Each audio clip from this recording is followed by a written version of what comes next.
You have landed on The Substance. I'm your host, Trevor Aiken. And I'm your other host, Philip Marinello. We're two guys thinking critically about faith, culture, and theology. And welcome. Good to have you guys back. Thanks for coming back. Real excited about today's episode. So today we're going to be having our first entry in our Substantive Stories section. Really glad with the feedback we got on some of our substantive cinema already. Those seem to be the most popular ones when it comes to listens and downloads and feedback. So hopefully we'll have something just as good for you today as well. So today, especially, we've got here with us on the show the author of a book that would have just launched by the time you're hearing this. Yeah, it came out last month. Yeah, kids' book called Love Made by a author, a writer, blogger, spoken word artist, so many things in the creative sphere, Quina Aragón.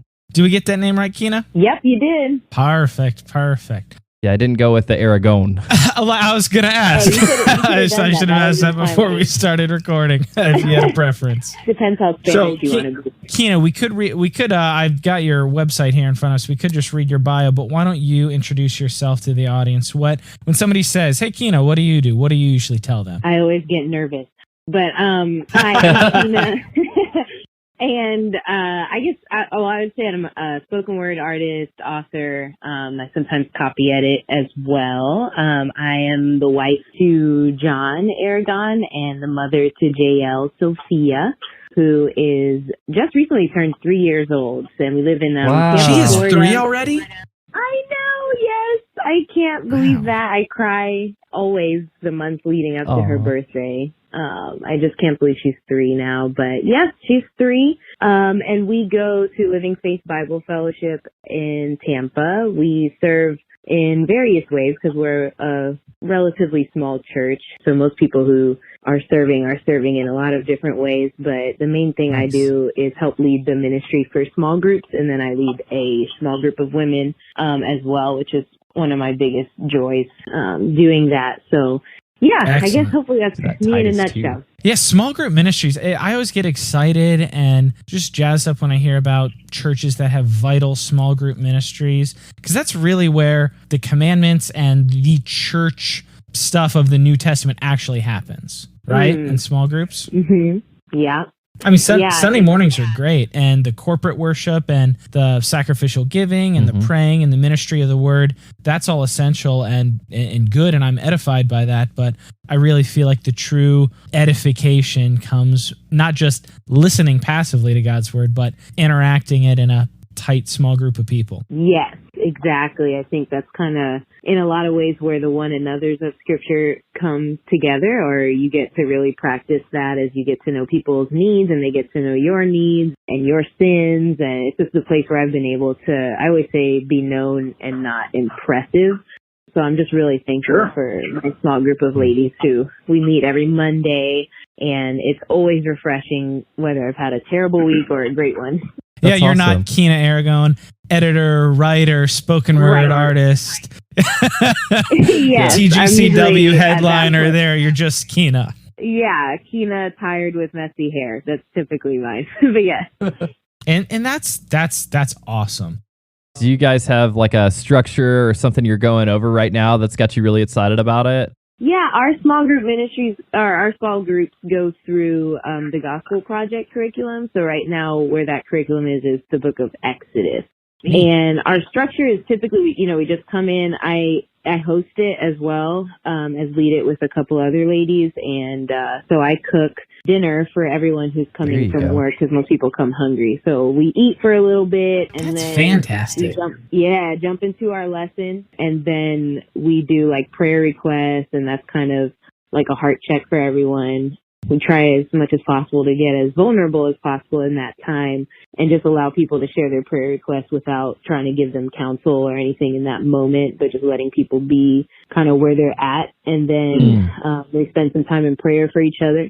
And then we try to end it in encouragement. We think of like in Hebrews where it talks about exhorting each other, encouraging each other day by day, so that the deceitfulness of sin doesn't harden our hearts. So one of the ways we try to do that through small groups is at the end of small groups to spend time and saying, hey, sister so-and-so, you encouraged me in this way the other day, and just pointing out the grace of God that we see in each other's lives.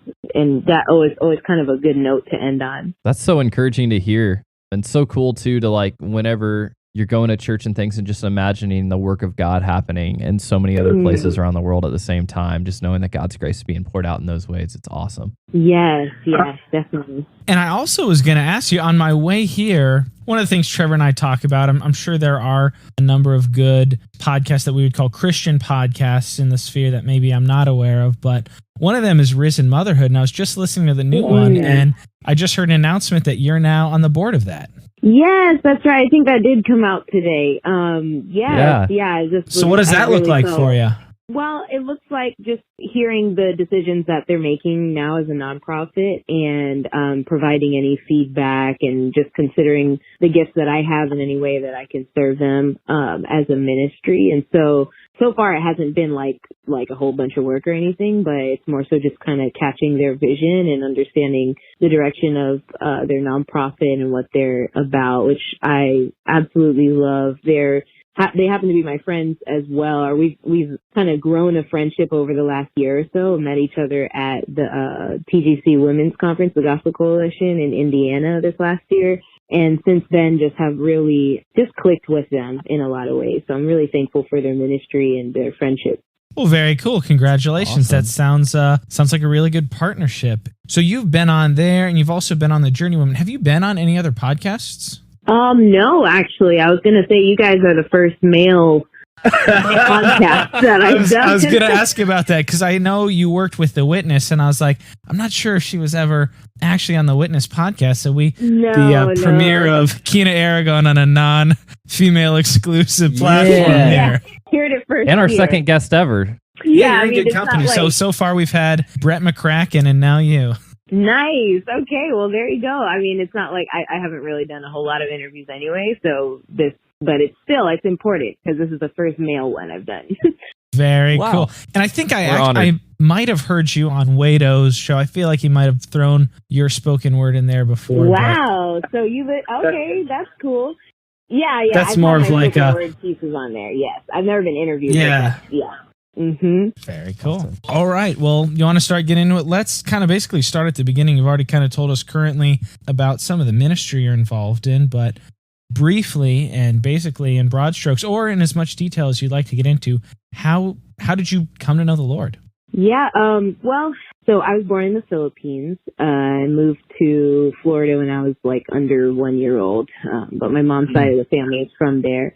And grew up in Orlando, Florida. I grew up in a pretty moral home, went to Catholic school and Catholic mass from, first to eighth grade, or basically my whole childhood. And around middle school time is when I began to ask questions to the nuns that would teach our religion class. That's what it was called. Questions like, how do I know Islam isn't the truth, or how can I believe in the virgin birth, or how do you know? And unfortunately, I wasn't really pointed to the Bible as like the object of my faith, or God's word as the object, but rather was just kind of told a vague, just have faith. But I didn't know the Bible, and to be honest, even my questions weren't coming from a place of genuinely wanting to seek God. I just had really no interest in God. I was obsessed with my reputation, with my status, wanting to be popular. So going from a Catholic school in first to eighth grade, I jumped into a public school for high school so that I could play basketball for their school, and went and kind of saw people that were actually my colors. My Catholic school experience was being like one of the two brown skin or black people there. And so going to big public school, I was like, oh, like people look like me. And I would have said back then, oh, I'm a Christian or I'm a Catholic even, but there was no evidence of love for the Lord, desire for God in any way. Like I said, I was obsessed with my status. I did well in sports. I did well academically. And those were kind of my idols, my way of finding some sort of worth and value. One of the things that really helped me to see that I actually am a sinner is my lust, and just the experience there in high school of the snowballing of sin in that area in particular, and realizing, oh, I'm a slave to this. Like, I can't stop even if I wanted to. And thankfully, I had a friend in my English class and on my volleyball team who was able to share the gospel with me. I built a friendship with her because I was a setter on my volleyball team and she was our best hitter. And so I liked her because she got all the points for us, but she also had a great personality and just something about her that really drew me. And she and her family were able to share Christ with me. I heard the gospel for the first time clearly that I can remember from her on a bus ride on our way to an away game for volleyball. And that's really when it clicked. I had reached out to her like a couple days prior to that because I do believe the Lord was really drawing me. I had heard from her, you can have a relationship with God, and just that kind of language of like relationship and fellowship with God was something new for me. And so it piqued my interest, but it wasn't until God really allowed for the emptiness that I had felt my whole life, despite having us being, pretty well off, having popularity, having what the world has to offer, and yet not being satisfied. And God, a couple days prior to her sharing the gospel with me, had really helped me to just, see my need and my emptiness, and just the fact that I couldn't run from that emptiness. So that by the time she did share the gospel with me, I basically had reached out to her and said, can you share more of this God stuff with me? I didn't know how to articulate it. I was using the words wrong. I was using my Christianese wrong and stuff. I was using repent as an adjective and stuff. I just didn't know what I was talking about, but I just knew that there was something missing. And so thankfully she shared the gospel with me, and it was just so clear at that point. And that's when I trusted in Christ. And that was when I was 16 in high school. And so it's just been definitely a journey ever since. But yeah. That's so encouraging to hear, especially one of the things we talked about recently on a show is bad evangelism, where people do it impersonally through kind of leaving tracts around and stuff like that. Not that there's anything wrong with using tracts, but just the power of a good life and love and openness and just that relationship. Not that you want to build relationships with people and never ever bring up the Lord, but just living with people and loving them. That's the way that God made us as communal creatures. I mean, especially, I hate the phrase, but especially in this day and age, things are pretty impersonal, just the power of that connection. Yeah, exactly. It was truly their she and her family's hospitality that allowed me to really see the interaction of their family, of them knowing the Lord and just the love that they had for each other. And I was like, there is something different about this, and I want to know what's going on here. So yeah, that's so true. As Jesus said, the world will know you by your love for each other. And that was very true in my case. Wow. That's amazing. And what's awesome too is so many times you see people have a testimony or they get saved, but you see a lot of people who kind of just attend church rather than be involved in minister in church. And I wonder what were some of the influences on you that kind of drove you, or kind of what the Lord laid on your heart to kind of drive you into really being active in ministry? I think that was definitely a process. Like when I first came to know the Lord, I didn't know. I didn't really understand that I was supposed to be in community, and so it was just me and my Bible and my friend. Like it would go to a restaurant with me usually after volleyball practice and teach me how to read my Bible and stuff. So it took a minute for me to realize I needed community. I think by the end of high school, I understood that.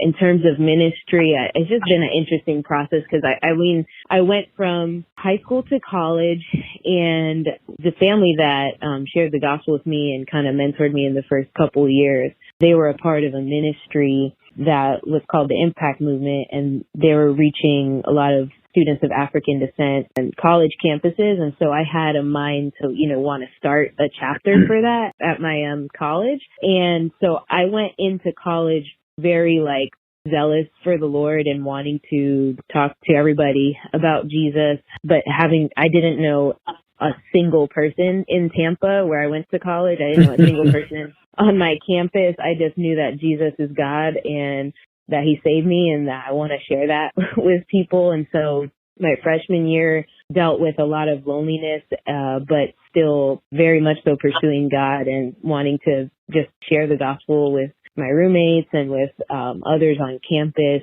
And near the end of that year is when I began to form real friendships, and one in particular that has stayed with me to this day, one of my best friends who also knew the Lord. So we would do like Bible studies in my dorm and just in any way I could get the word out. So it was kind of like, not sure how to answer that because it took I just knew I just wanted to tell people about Jesus, and through different opportunities like mission trips and things like that, just realizing that I might have a gift to teach God's word. And so that just through being eager to serve Jesus in any way and share about Jesus, I realized that those are some gifts that are there to serve. And yeah. That's awesome. Also, speaking about gifts that the Lord's given you and things like that, I was wondering if you could kind of jump into maybe spoken word Yeah, side. that's the first thing you said when you said, hey, what are you? So spoken word artist, do you kind of consider that, obviously other than wife and mother, do you kind of consider spoken word artist, Jermaine, gifting or pursuit or public ministry? I guess I think I still wrestle with that because it's just very easy for me to compare myself to others. And like, I'm not like a legit poet, but I guess technically I have a few videos on YouTube. Well, you have a few videos and you do have a book coming out, or by now that this is airing, you do have a book that came out last month that is pretty spectacular. Yes. So I think it is fair to call yourself a poet. Yeah, I think that's, yes. You're right. It's just something I still kind of wrestle with, but humility is good, but you got to call yourself something. Sober-mindedness. But yeah, so I just want to, I guess that would be maybe my main way a lot of different people publicly might know me through my poetry. What is... Yeah, we're looking to grow our audience. I'd like to think that we have a pretty diverse base of friends starting out, but for those who might not know, like Trevor maybe or others, what is spoken word? Let's start there. How would you define or describe spoken word as somebody that maybe never had any experience with it? Yeah. Well, spoken word is performance poetry. So it's poetry that you write and then you memorize and you perform live. Typically, that's kind of the purest sense of it, is to perform poetry in a, dramatic way. Mm-hmm. Performance poetry. That's a real good definition. Is there like a sense of, I was kind of trying to distinguish in my mind the difference between someone who maybe like gets up and speaks a poem or reads a poem in like spoken word and maybe like a rhythmic sense. Is there some sense of rhythm there in spoken word that's maybe a little bit different than just normal poetry? Yeah, I think so. I think it's more in your face. I'm not the expert on spoken word or poetry by any means. That's probably why I have to be like, this is what I am. But yeah, I think it's a little bit more, typically is presented a little bit more passionately maybe, or boldly. Yeah, I think when you said dramatic, that really struck me. I mean, I've seen some really good spoken word, but I mean, I've always been a huge hip hop fan, and for a long time I always kind of thought of spoken word as like a cappella hip hop, but there really is like a dramatic performance aspect. It's not just somebody saying stuff with a rhythm with no music behind it. There's an emotion. It really is like a performance. I've always found it like super gripping too, where if you're in good a room spoken word with someone doing spoken word, I mean, even if it's bad, like it'll get your attention in a bad way, but that it does. But you can't really ignore the art form in a sense. What's the origin story between you and getting into spoken word? How did you come by that as something that you wanted to do or find your voice in that? So when I came to know the Lord, the family that I mentioned before that shared the gospel with me, my friend had two older sisters, and I didn't really know anything about the art form and stuff, but I mean, I definitely love hip hop. But anyways, I saw her two sisters, like a recording of them doing a spoken word piece they wrote for their mom on their mom's 50th birthday. Aww. And I was like, that's really cool. I didn't expect me to ever do it at any point in time. I felt like they're like really were like the older, cooler people. So I was like, probably not something I'll do, but I think it's a really cool art form. And then just as I was growing in my relationship with the Lord and reading my Bible, I would journal, and a lot of times in my journal, it just come out as poetry. And I ended up having an English teacher. She was actually my freshman year English teacher, but my senior year of high school, she decided to put together a poetry slam for our school. And I can't remember how she knew I had written a poem. I don't remember that part, but I do remember her being like, you need to memorize your poems and go perform it. And I was like, through her challenging me in that way and kind of encouraging me in that way, that's when I started to be like, maybe I'll try and memorize one of these, and ended up memorizing it and performing it. And it just went really well. It was probably like 300 students from my high school at a time, and we did different shows. Wow. Man, so senior year in high school, you got saved, what, sophomore year? I got saved sophomore year. Yep, that's correct. Oh, junior year. Sorry. So the poetry slam was junior year, because I remember I did it 2 years in a row. So I did it junior year and senior year, thanks to that English teacher. And yeah, I just, through doing that, kind of seeing people come up to me like teary-eyed, people that I really wanted them. Thank God for good teachers. That's incredible. No, yeah, seriously. I'm thankful. I'm her friend on Facebook to this day, so I'm always like... Yeah, I was going to ask, are you still in touch with him or her? Yeah, she's still so encouraging, always commenting. But yeah, so really, really thankful for her pushing me in that way. Very cool. So before we get on to your writing and some of the other things, what would you say, still on the spoken word aspect, what do you think are some of the unique strengths of spoken word as a very unique and not necessarily mainstream art form? I think what you mentioned, what you guys mentioned before about it, you kind of have to pay attention to it. So if you're at an event and someone just gets on stage and there's most likely no music and they're just performing this poem or, speaking so passionately, you kind of have to pay attention. And I think that's one of the ways, just its ability to draw people's attention. What I've more recently enjoyed about it is the opportunity that you have as a poet to sort of embody your text or to act out almost. It's kind of like maybe like an actress or something. Like you can kind of act out, let's say you're writing a poem from the perspective of somebody else and you're trying to be that person for that time when you're on stage. And I appreciate that, because I think that kind of thing tends to foster empathy. So where there can be conversations that are a bit more difficult, it's easier for people to hear a story or to even see a story in some ways acted out in front of them through spoken word, that can allow for them to sort of, for a moment, try to walk in the other person's shoes and foster empathy. So I do like that aspect of it as well. That really is true. I mean, especially like on our brand, you really can get to, like you said, more difficult or deeper or substantive things than just with a chorus or a pop song. That is true. That makes a lot of sense. So as kind of a sidebar before we move on, one of the things we do is substantive cinema, and one of the next ones I'm trying to get on our list is Blind Spotting. Have you seen that yet? I haven't, because I knew I was going to cry, but yes, I'm very ready to see it now. I'm excited. Okay. I will not ask your thoughts on it. Yeah, don't tell me. No spoilers, please. My friend who's a screenwriter saw it, and he said it. The plot, I guess there are some plot things, but it was just so impressive, especially like you said, having the guys who wrote it performed it, the writers or the stars, and it was one of the more impressive things that I saw last year.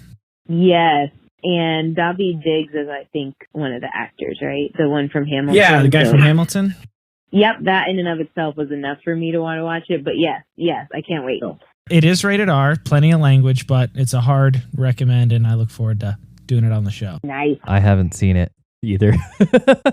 Okay, so spoken word too. So let's get into writing. How did you start your ministry of writing? You said you like copy editing, and it said on your bio that your things have been featured on the Gospel Coalition Women and The Witness and some other outlets. How did you get into writing? Well, I've always written a lot. I mean, I've always just enjoyed any like English and language arts classes I had as a kid.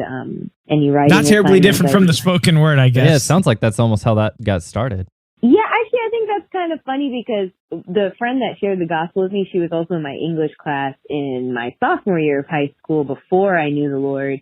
And when I did come to know the Lord and started doing poetry, she was like, I remember in English class we did a poetry segment and you were terrible at that. So I don't know. I do feel like that literally is a gift from the Lord that I use to try to just glorify him with, because I know it's not from me. But anyways, in terms of just writing in general, I've always loved writing. And I don't know, I think it maybe comes from just a sense of wanting to communicate the truth of God. I tend to process through writing. I'm an introvert and I enjoy pulling aside, or it's usually helpful for me to pull away and journal and process whatever is going on or whatever I'm learning, whatever I'm wrestling with. So that can sometimes turn into maybe a blog post or article or poems usually. So that's kind of, it's been not like a one day I decided, it's just kind of been like progressive, always writing different types of things.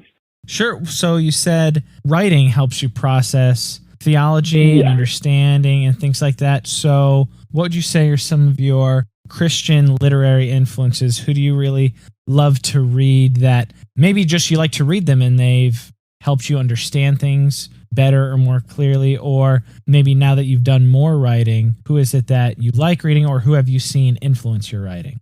Oh man, that's a good question. I think the first thing, and this is going to sound like probably a lot of people's answer too, is probably C.S. Lewis. Sure. Wow. Yeah. His use of imagination has always, for some reason, when he explains something through fiction, like my favorite book from him is The Great Divorce. That's probably actually my favorite book, period. But oh wow, okay. The way he describes so many things, faith, unbelief, just the Christian experience, sanctification, all of that stuff, the way he describes it has, for some reason, it just really hits home for me. So I would say him. Christian authors, I mean, John Piper, of course, is Tim Keller, have all been influential for me. Phyllis Wheatley, she was a slave, but an amazing poet. I don't know if you guys have heard of her, but Phyllis Wheatley. I've heard the name, poetry. I've not read her. Yeah, you can get like her books online and stuff. You can even read stuff on Google, but I have one of the collections of her poems here, and that has I think too the fact that she, when you read her poems, just her view, her theology, like is high view of God. And yeah, so anyways, I love her poetry. Particularly in light of her story, I imagine that would be impactful. Yeah, right. And so I'm kind of just more recently realizing that a lot of the people I've read, although they've been impactful, I'm just more so now realizing a lot of the books I've read have not really been from people of color. And so I've been trying to be a little bit more intentional to realize that those voices do exist within the church and that they're great voices a lot of times. So right now I'm listening through Frederick Douglass's My Life and My Bondage, or My Freedom and Bondage, Frederick Douglass's autobiography, and The Pioneers of the Black Atlantic. Reading Oluwada Equiano's writing right now. So I don't know. I just feel like whatever I'm listening to or reading is impacting me no matter what. Sure, absolutely. Nice. So also wanted to talk about, I've met you before. I wouldn't say I knew you real well. I knew who you were. I knew that you did poetry. But what year did the Gospel Coalition Women's Conference, did you open up with Listen and Live? That was this last year, 2018. Okay, I wasn't sure if it was 2017 or 2018. And we'll link to that in the show notes. Really incredible piece. Tell us a little bit about that opportunity, how it came to be, and what the impact of that has been, because I don't imagine it was a small one with the quality of it and the stage that it was put on. So if you talk a little bit about that. Yeah, that was such a privilege to do that project, and to be asked to do that project was truly like a huge privilege and blessing for me. I had been in contact with the Gospel Coalition probably like a year prior to that or so.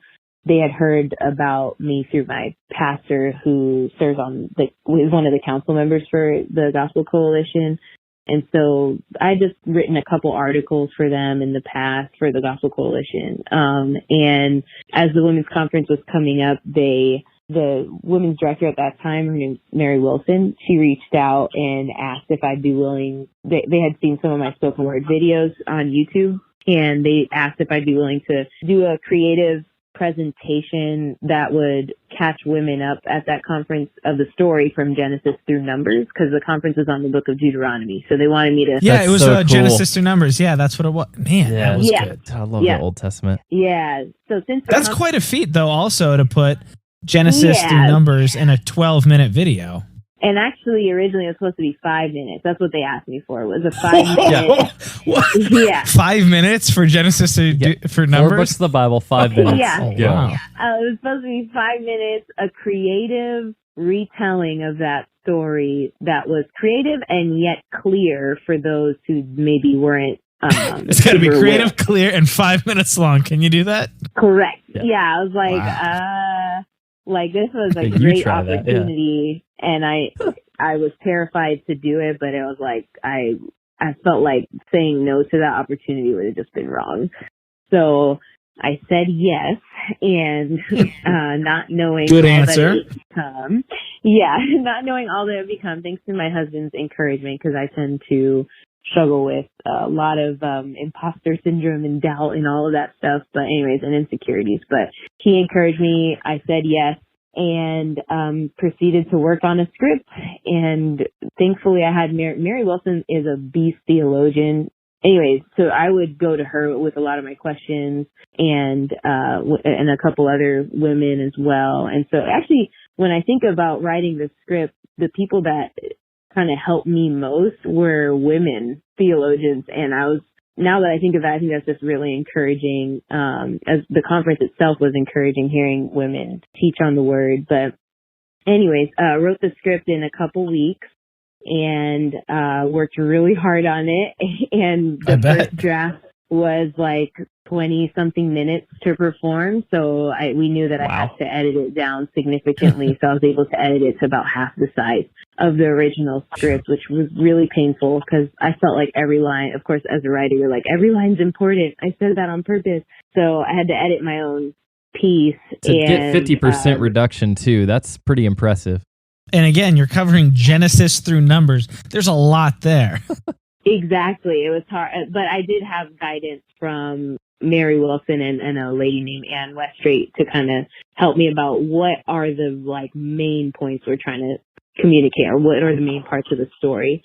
So we did the script, and then my husband's like a creative on another level in terms of visuals and creative direction and graphics and websites and all of that stuff. So he kind of became the creative director for our project. And then we have friends named Juan and Haley. They're married and they own a video company, and I've always wanted to work with them. And now I kind of had the budget to actually like pay them appropriately. And we worked together and we just all clicked really well. And the video, honestly, if I didn't have the team that I did have, it would have not been that good. So it was like God's grace that he put me with those particular friends, and of course my husband to help. So yeah, that's kind of how it started. No, I mean, awesome. The content was obviously theological and deep, and also pretty impressive to nail that down to 12 minutes. But just the production value, the cinematography and the locations, it didn't look like you guys were in too many locations, but just the way it was shot was really impressive. It was almost kind of like a short film. Yeah, that's what we realized when we were in the desert shooting it. We were like, this really isn't, because I kept calling it a spoken word video, and we kind of realized halfway through shooting, this is going to turn out to feel more like a spoken word short film. So that's what we ended up calling it, as a spoken word short film. Yeah, it wasn't a music video or whatever. Like it had an arc. And who was that woman that was with you? My wife was wondering about that. I did not recognize her. She's my favorite. Her name is Karen Ellis. I had worked with her prior to that short film, I guess. I had worked with her on a spoken word video before called When I Consider the Darkness, which is on YouTube. So I had worked with her before, and so I reached out to her for this, and she was willing to play my mother in in the short film. So she works with the persecuted church and travels a lot. I think she's working on her PhD. She is just world class. If you ever just look up Karen Ellis and listen to her talks, a lot of them have just really changed my life. So she was very impressive, had a lot of gravitas, and obviously they were your words, but she's been on Broadway. Sure. She's been on TV shows, Broadway. That doesn't surprise me, yeah. So I was like, I'm in my fantasy world, I would be an actress, but I'm really a writer. So to act that little scene out with her, I was so nervous, and she was so natural.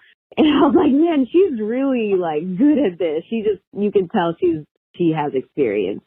So what was some of the impact afterwards, after that video was shown, after the short film and people were able to see it? What are some of the doors that it was kind of your coming out party opened, to the world? Yeah, after that happened. Yeah, that was interesting.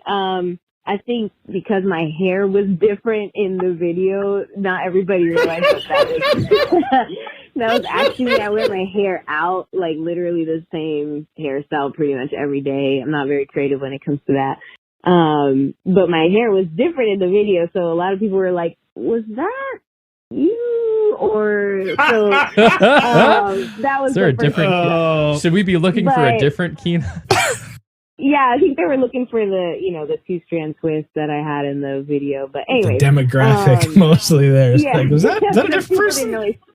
Not sure if everyone actually knows that was me, but it's led to good, just good connections and relationships with others that I've admired, usually from afar, other writers and other performers and things like that. And then, just different opportunities like interviews or opportunities to write for publications and things. That's been a blessing. So yeah, no, it's been interesting how God used it. I just never imagined, I wouldn't have thought, let me do a project that summarizes Genesis to Numbers if somebody didn't say, hey, we need this for a conference. It opens an international conference of all these ladies around the world. Yeah. That's why I'm like, only God could have pulled that off and pulled it together. So very thankful. No, it was very cool. We're definitely going to link that in the show notes as well. Very impressive video, which leads us really to kind of why we had you. The impetus for me reaching out to you, I had seen a while back you were promoting that your poem, Love Made, was becoming a book. I saw you post about the backstory of it, and obviously at the end, it's the impetus of the poem was your first child, correct? Right, yes. Yeah. Who also, by the way, you said it's JL? Is that how you say it? JL, yes, the one from Judges. JL, I'm a kid guy, so I could say this about a lot of people, but one of my favorite Facebook kids, super, super precious, really like energetic kid. She looks like a handful, but she looks like a lot of fun. Yes, that's a perfect way to put it. Yes, that is actually. So this was written, so you said she's 3, so this came out 3 years ago, your original poem and video. You want to tell us a little bit about the circumstances surrounding that and kind of how you got inspired to write the poem? Yeah, again, totally the Lord, not something I was setting out to accomplish or do.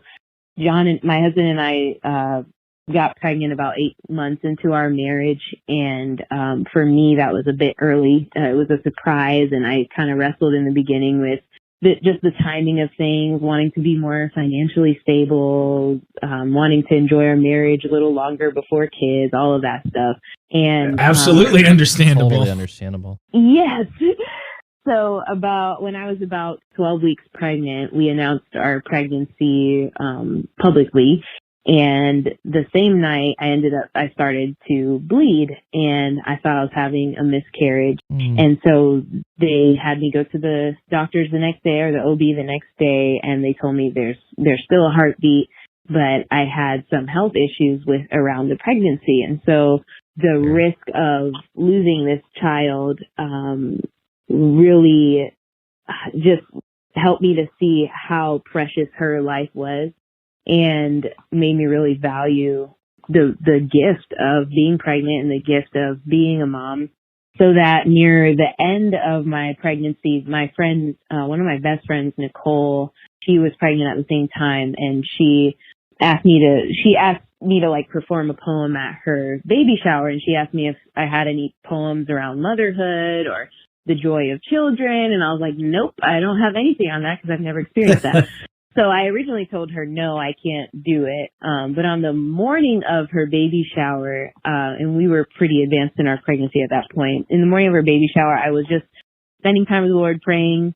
And as I was praying, just thanking God for the glory of the Trinity and the joy God had within himself for creation, and just kind of meditating on that and how that overflowed into to make creation. And as I was praying, I kind of made that parallel between that and parenthood, and just the implications started to really blow my mind. And after I finished praying, I was like, let me process this a little bit. And I wrote a poem called Love Made. And I just wrote it in one sitting, and I was like, this is kind of cool. So I texted my friend and was like, hey, actually, I think I have a poem for today for your baby shower. She said, okay. So I read it straight from my journal after having written it like an hour prior. And just the whole room was like crying, and people were coming up to me after just how it impacted them. And I had just written it, so I didn't even really have the time to process it fully at that time. So since I was about to give birth, I was like, well, I would love to make this a children's book, but I don't have any idea how to go about that. I don't have any connections in that world. So I kind of let it be. And then probably like a few months later, or half a year later, after I had given birth, I was like, maybe I can make this into an animation, a YouTube video. Like, I have a friend who's an animator, Chris Powers. He runs the ministry Full of Eyes, and I've worked with him before, like doing voiceovers for him. So I was like, I wonder if he'd be willing to like make a video for this. And so I had my friend Alex Hitchens do the music for it, and then I recorded myself and sent it to Chris, and he was willing to do a video. So when my daughter was about a year old, the video came out, and I thought, okay, that's that, and that was encouraging. And then it's a great video, by the way, for sure. Like, thank you. Very impressive video. I was showing my wife and my son was real into it. He's only 4 months old, but he was real into it. Oh, that's really encouraging, and I hope he enjoys the book as well. But pre-ordered mine today. Yeah. Oh, good. Okay. He did such a good job with the video, but I just figured, okay, that's that, and that's pretty much it. And I think I did like a little interview thing with the Gospel Coalition around that video, and yeah, I feel like I remember seeing that video when it first came out. Yeah, so the Gospel Coalition like posted it. So that was that, and about a year after the video was posted, I just was praying going into the year, like, God, it's just different goals and different things that I was thinking about and burdens and stuff. And one of them wasn't a big one for me, but I was like, I would like to look into children's literature at some point this year. So that was kind of one of my goals going into, I think it was 2017. Nice. I didn't really have any plans around that. I was just like, I should look into that. And then one day in 2017, a few months in, I get a Facebook message from a literary agent who says he saw that the Love Made video from the Gospel Coalition and said, hey, I'm a literary agent and I really think this should become a children's book. Here's how you can contact me. So I was like, this is probably fake. First of all, it's on Facebook Messenger. That's so I just was like, I don't know if this is even real, but I looked him up, and sure enough, he was legit. And so began conversations with him, and he basically took it from there and allowed for me to get that manuscript or that poem presented to different publishers, which led to the Love Made book. Yeah, that's awesome. Kind of long-winded, but yes.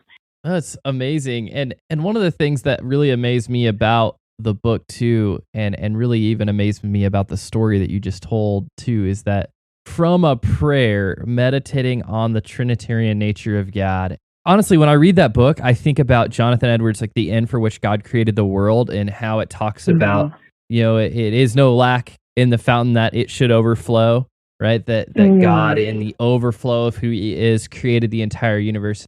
just what kind of reading or thinking or influence or even spiritual disciplines leads a person so that they can maybe even pray Make that prayer connection. that gets that theological in a kid's book and ultimately in their coming from their prayers. Yeah, I really do feel like it is the grace of God. But a few years prior to that prayer, this was actually when I was single. I remember I was single, broke, out of college, jobless, and just hanging out in my room, struggling with depression. And I would listen a lot to John Piper. And I can't remember, maybe you guys can tell me, but I can't remember if it was a sermon or maybe it was an audiobook of him. But I just remember him talking about that concept of the Trinitarian love and the delight God had within himself before creation, and creation being just an overflow of that love and delight that God had within himself. And that just stuck with me since that time, since I was like single and in my room listening to John Piper. So it kind of just flowed out when I was, praying, and that, it greatly affected my theology and my understanding of just the greatness of God, the self-sufficiency of God, the love of God, the joy of God. And yeah, so it kind of was just sitting there in my heart and had really impacted the way that I saw the Lord.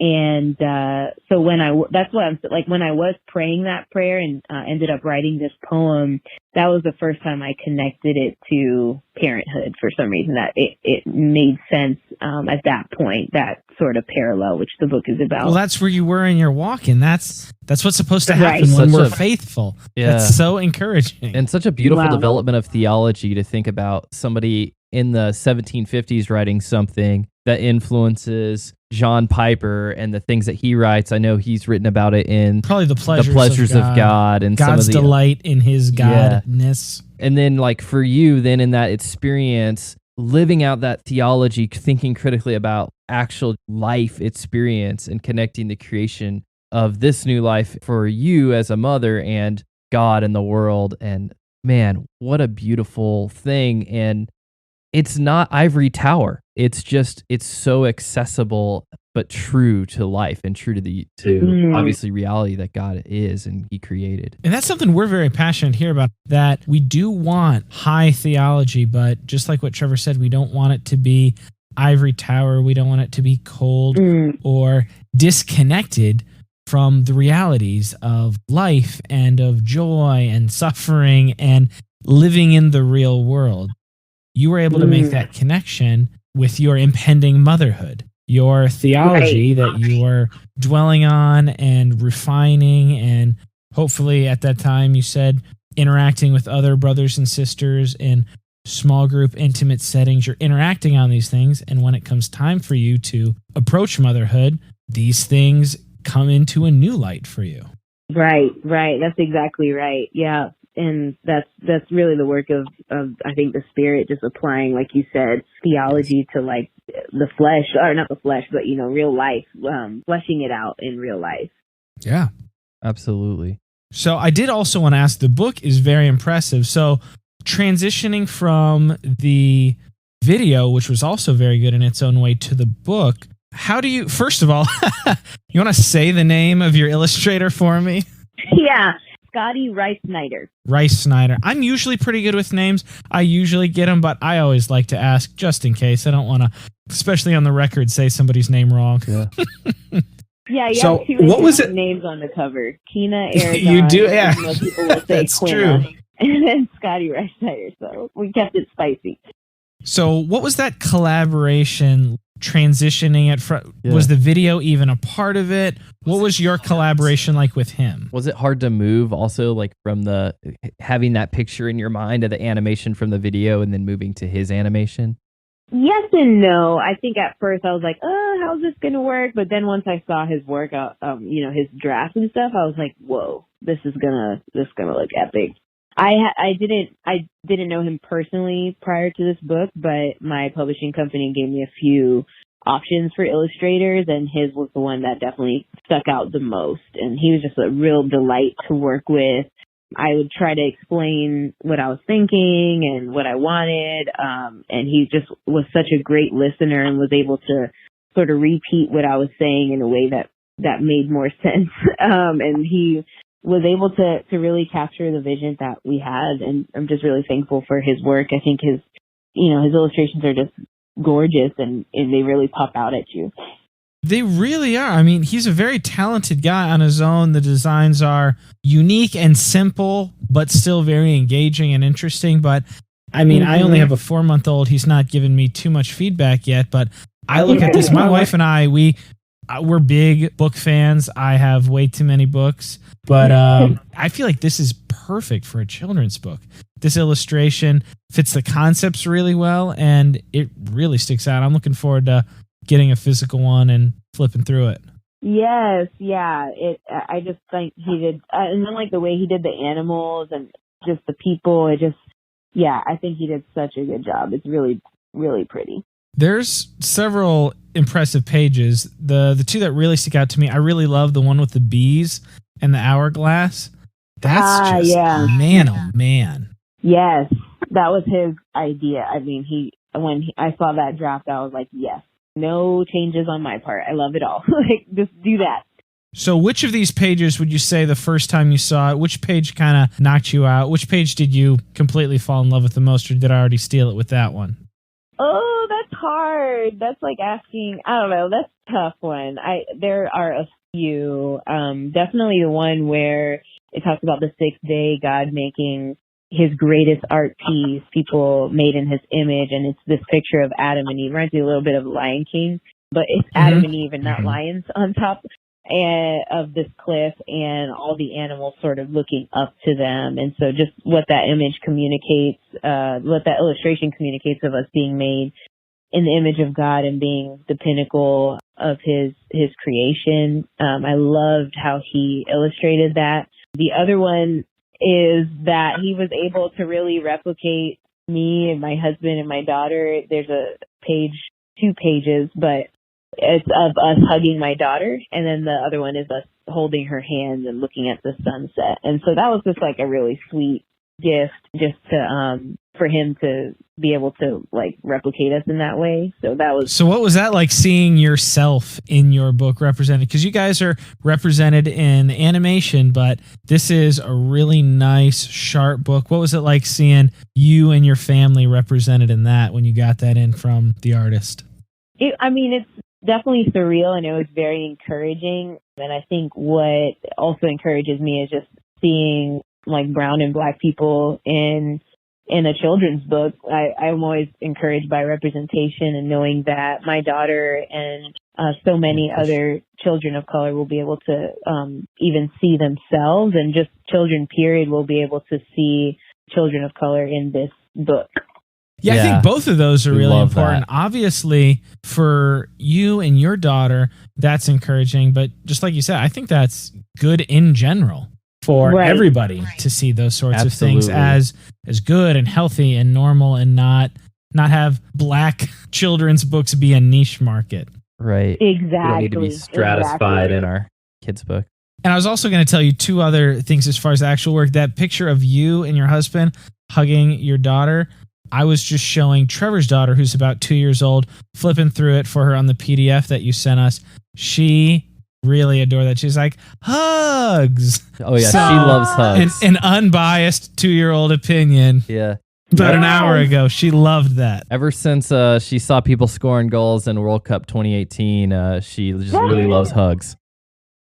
That's awesome. My daughter loves soccer, too, because she watches us yell as we watch soccer. And yes, I think what's so beautiful about that illustration of hugging, and then it's a line in the poem or in the book, in the poem itself, someone made out of our love, someone who gets to share our hugs, someone beautiful who came when we became one, is that something as simple as parents hugging a child and communicating that love through physical affection can be a little bit of an image of God, of the nature of himself. And so that's kind of, it just blows my mind that something so simple like that can be a sort of illustration of something that's true of God as well. Yeah. Like it says in Romans 15, we should welcome one another as Christ has welcomed us, and just kind of, there's something so welcoming and accepting in an embrace. Yes. so true. And I also really loved, I think maybe my favorite page, it definitely has my favorite text, so that maybe biases me as well, with Adam and Eve on separate sides with the different pairs of animals, the children and parents with their animals. I love that. In my favorite line of the book, it stuck out immediately. Can you imagine the happiness God felt to see all that he made out of love, not out of need? Like, that one sentence, I feel like, can sum up the whole book and is deeply theological and also just really beautiful and accessible. Yeah. Yes. Yeah, I love that too. And to be able to teach that to our children or to the little ones in our lives, and to be reminded of that ourselves. Like, God didn't have to make us, but he wanted to, and he did it out of the abundance of love within himself. And so what a joy it is to be loved by a God who doesn't necessarily need me, but wants me. And I think if we know the gospel, like the depth of that love is not even captured fully in creation. It's at the cross. And so it kind of, it just further blows your mind when you think about the love of God in that way, and the self-sufficiency of God. Yeah, a lot of deep theology built into that into that one sentence there. Oh yeah, that's true. So sequel material there. What's that? So is that some sequel material there? You giving us a sneak peek? That was an Easter egg. Hey. So when you think about this book and the impact that you want it to have, maybe even on your own daughter, your own family, what are some of the aspirations you have there? I think as much as I love that this book has some theological depth to it, I want my daughter to really understand that mommy and daddy really love her, and that she really has brought us so much joy. And if that is just a drop in the ocean of God's love for her, then I just pray that it will be something that will help her and others really center her identity around being loved. That's got to be a real special thing. I always loved books, but to grow up and to have read to me a book that ends with a really beautiful illustration of my parents and me, that's got to be incredible. That's great. Yeah, I just, yes. One of those things that, again, I was like, I didn't know that. That last page is so great. Yeah, he did so good. Scotty, he's so incredible with the illustrations. I'm just really thankful that she'll see that and be able to appreciate that. Yeah. Because, I mean, whenever a parent, like when I read this to my son and that someone is you, that's going to mean something, but that's going to mean something even more for you and John when you read it to her, because that actually is her. She's like, oh, that's me. Yeah. Yeah, I have a nephew who is around my daughter's age, and he was my sister told me that when he was reading, or when she was reading it to him, he was like, where am I though? where am I in this? That's someone's JL. Where's me? Yeah. So he's like, okay. So I'll have to think about that for the next one. But I love hearing too, just the connection that you said, that your love that you have for your child and helping them feel wrapped in that, and helping them understand that that's just a drop in the bucket of the love of God for them, and helping them to be even further centered, hopefully one day by the Holy Spirit, in their identity in Him. Mm-hmm. Yes. And that's just, what a great way to model that in your own life, your own relationship, talking about love in that way, and then hoping to model that as saying, this is like how God loves, in some imperfect way, but through His grace. And then I think as a parent, and when you're reading this, there's like the way your heart bursts in affection and love for your child, like whether they're an adopted child or biological, just the way that your heart bursts in affection for them, it always leads us back to like, man, if I feel this strongly and would sacrifice so much for this child, like, what about the love of God for me? And He calls me His beloved child. That just blows my mind. There's that, and there's so many deep theological things seated in this book. I'm very excited to get my own copy, but I'm also very excited to recommend this resource. There's absolutely going to be an Amazon link in the show notes for this. We're going to promote this a ton when the show comes out. I think every believing household should get one of these. I think it's great. Run, don't walk. Praise God. Thank you guys. I appreciate that.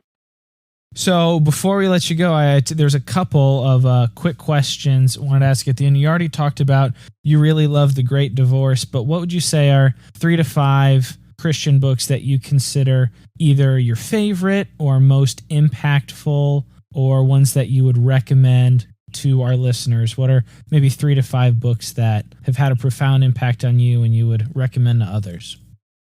Oh man. Okay. I really loved, like I said, The Great Divorce. I also really loved Tim Keller's The Prodigal God, because it retold the prodigal son story and just was really helpful for me to understand the gospel better that way. More recently, a book that really impacted me, it was called The Wounded Healer. And it was very helpful for me as somebody who does do ministry and has been serving the Lord for a little while. Just the title in it itself was ministering to me, The Wounded Healer, like that's who Jesus is, but seeing myself in that way and helping me, it really has helped me to be able to call out some of my own wounds and not be ashamed of them, but see them as ways that God is wanting to be a healing agent for others. So The Wounded Healer, that was really, really good. I would say those 3. Excellent. Nice. And you said you're a big hip-hop fan as well. This isn't a question we necessarily ask everybody, but seeing as how you're a hip-hop fan, what are your, and then doesn't really have to be all-time currently, what would you say your top 5 Christian hip-hop albums are? Do you have a top 5 running currently? Yeah.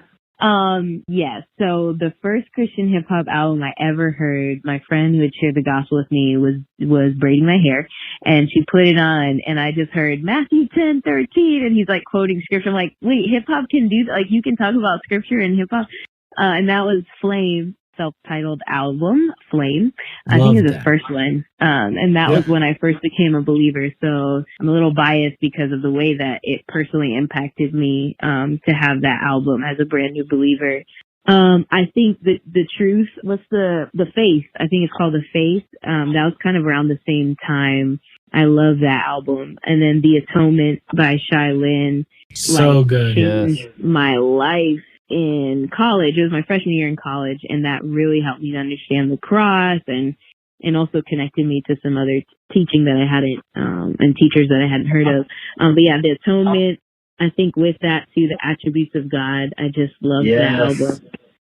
For me, I think it's the best album of all time. When I have to do my top 5, I'm almost like, so are we counting Attributes of God? Like, that's almost in its own category at the top of the top of the top.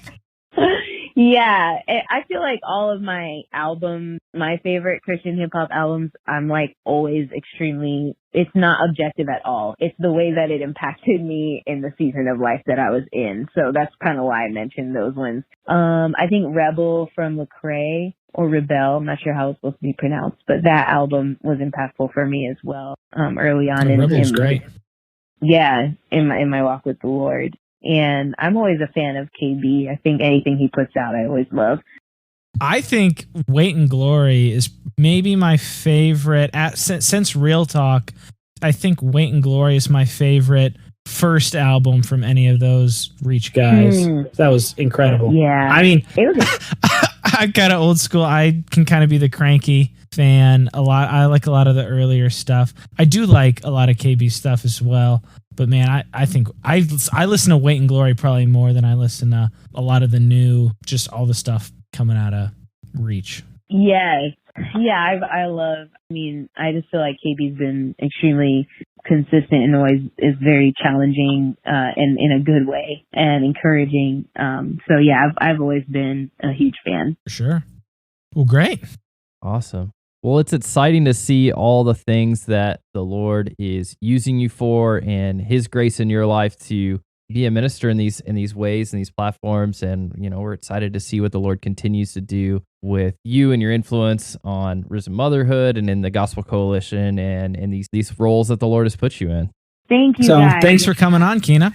Yeah, thank you so much for having me. I really, really appreciated being able to talk with you guys, and pray that as your podcast takes off, that many will be really challenged and encouraged. Thank you so much for that. And where can is Amazon or any local stores going to have it, or would it help you more if people bought directly from you, or is Amazon the go-to? You could do Amazon. It'll be at Barnes & Noble and Lifeway. That's Awesome. what I'm aware of right now. I'm not sure if it'll be Barnes & Noble, very nice. Yeah, my mom used to take me there when I was a little girl, so I'll probably cry when I go see it in real life, in person. That's great. Are you going to do anything locally? Go to any signings or stores or anything like that? I've had a few people ask me that. Like, if someone sets it up for me, I would be totally willing, but I don't have the energy or time to actually set that up for myself. So I would be open to it. But right now, there's understood. No Well, tweet at us, let us know. We'll promote that. I mean, right now we're in Kansas City, but we both grew up and spent the first 23, 24 years of our lives in Florida. So maybe we can send some people your way as well there. Oh, I love that. That's awesome. Yes, for sure. Well, very cool. Thanks again for coming on, Quina. And again, thank you for your time. Love Made. By the time you're hearing this, it's already been out. So go get it. Thank you, guys. I appreciate it. Thank you, Quina. Have a great evening. All right. You too. Bye-bye. So that was Quina Aragón, the author of the new book, Love Made. If you are looking at books to get for kids of your own or kids of a friend or a family member, or you're going to a shower, or check your that niece or out. nephew's got a birthday coming up Scroll or holiday. down to the show notes of the show, hit the Amazon link, and go ahead and get your copy today. It's like $12 or $13. It's highly, highly worth it. Beautifully illustrated, deeply theological. Also, while you're in the show notes, you can see our social medias. So you'll see our Twitter link there at the Substance Pod, and our Facebook page as well. And we've got our different ways that you can reach out to us on there. Also through our email, thesubstancepod@gmail.com, and our phone number, 913-703-3888. If you want to go ahead and leave us a voicemail on there, you can do that, and we will listen to it. The emails are covered by the Substance Guarantee, where I guarantee that I will read the emails that come through, and Philip guarantees that I just might. We also have some shout outs from folks who wrote some reviews for us. Thank you guys for jumping on to podcast app, whatever, Overcast, whatever app that you are using. Really, iTunes though, Apple Podcasts. Write the reviews and stuff. And that's, like Philip said, the Apple Podcast, the main one we're finding these reviews on.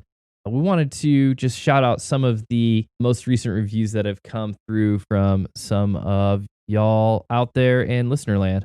So we got this one a little while back from Music Addiction 20.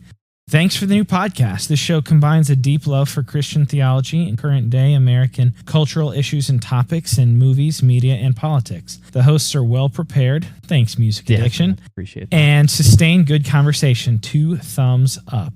Then we also heard from A Pontier. I wish I could actually see the title. Some of you guys, I'm sure, wrote very generous titles that I'm just seeing a couple words and then ... Need to figure that out in the future for when I read these. I'll get that on.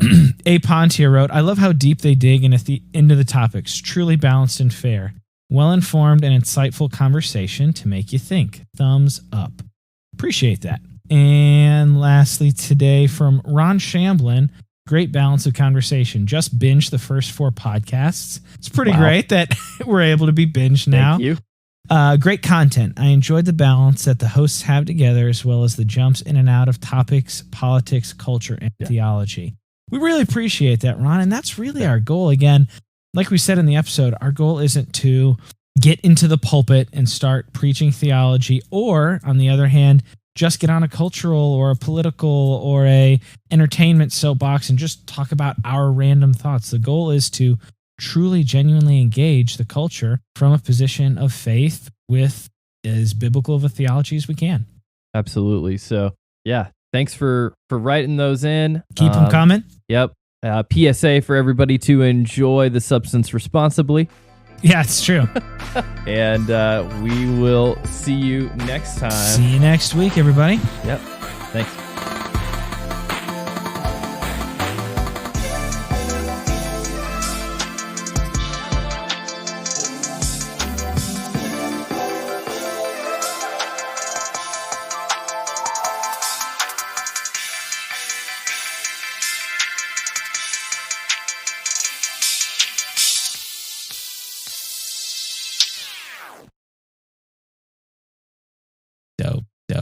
That's what it is. Okay. Yeah.